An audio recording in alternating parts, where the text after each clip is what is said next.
Unaweza ukanywa chai mara moja au usinywe kabisa. Wengi ni wanaouliza kuliko wanaonunua. Kufuatia madai ya uhafifu kwa wafanyabiashara wakilalamika kuhusu upatikanaji wa sukari hapa visiwani Zanzibar, wengine wakidai ya kwamba sukari imekuwa ni bei huko wanaponunua, na wengine pia watumiaji wa sukari wamekuwa wanatoa malalamiko yao kwa kusema kwamba sukari imekuwa ikiuzwa bei kufikia hadi shilingi 6,000, shilingi 5,000 na maduka mengine hadi shilingi 4,000. Inategemea na namna ambavyo mfanyabiashara huyo alivyopata. AyoTV tumeamua kuzunguka kwenye baadhi ya maduka hapa visiwani Zanzibar pamoja na watumiaji wa sukari hiyo kwa ajili ya kutueleza hali halisi ya upatikanaji wa sukari kwa watumiaji pamoja na wauzaji. Kwa sasa bei iko kubwa sana kutoka kupatikana hiyo sukari.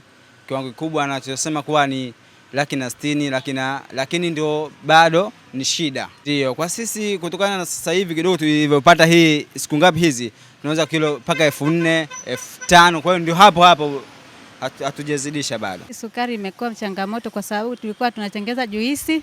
Sasa hivi inabidi tusitengeneze juisi ya matunda kwa sababu ya sukari.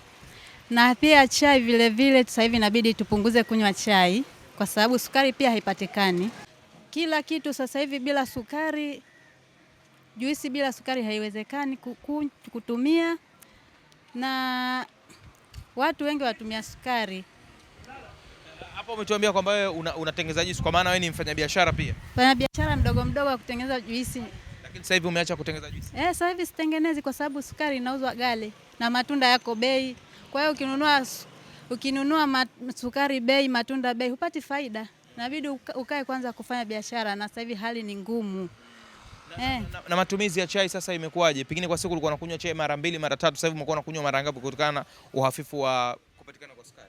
Kwa siku unaweza ukanywa chai mara 2, lakini kwa sasa hivi unaweza ukanywa chai mara moja au usinywe kabisa, kwa sababu sukari hamna. Ishu ya sukari bana kidogo ni changamoto. Sasa sukari tumeziona zimeingizwa, lakini watu wamezificha.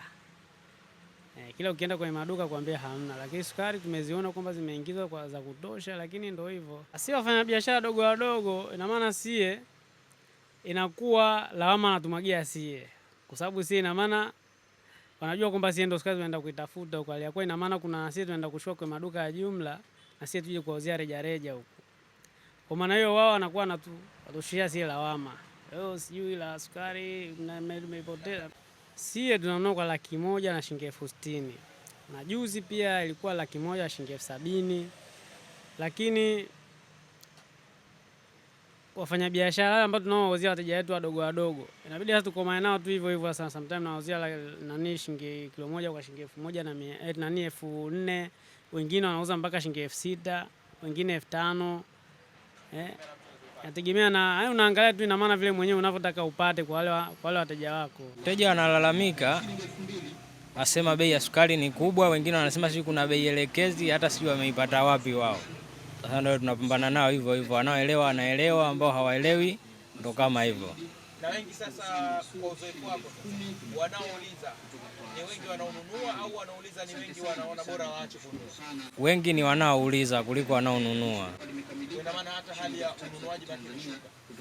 Ni watoe hofu wananchi, sukari ipo, ila baadhi tu ya wafanyabiashara ambao sio waaminifu wanaenda na huu upepo kuwa sukari imeadimika kwa kipindi kifupi, basi wao ndo wanachukulia advantage ya sukari kuipandisha bei kufikia hata mimi mwenyewe nimesikia kwa sukari inauza shilingi 6,000, nimeshangaa. Sukari ya Mahonda kama wewe unajua sukari ya ndani, lakini kuna changamoto nazo ya kiwanda cha ndani, na sukari kidogo imekuwa upatikanaji wake bei imepanda. Kwa hiyo ndio maana tumeweka sukari isizidi zaidi ya kilo 3,000.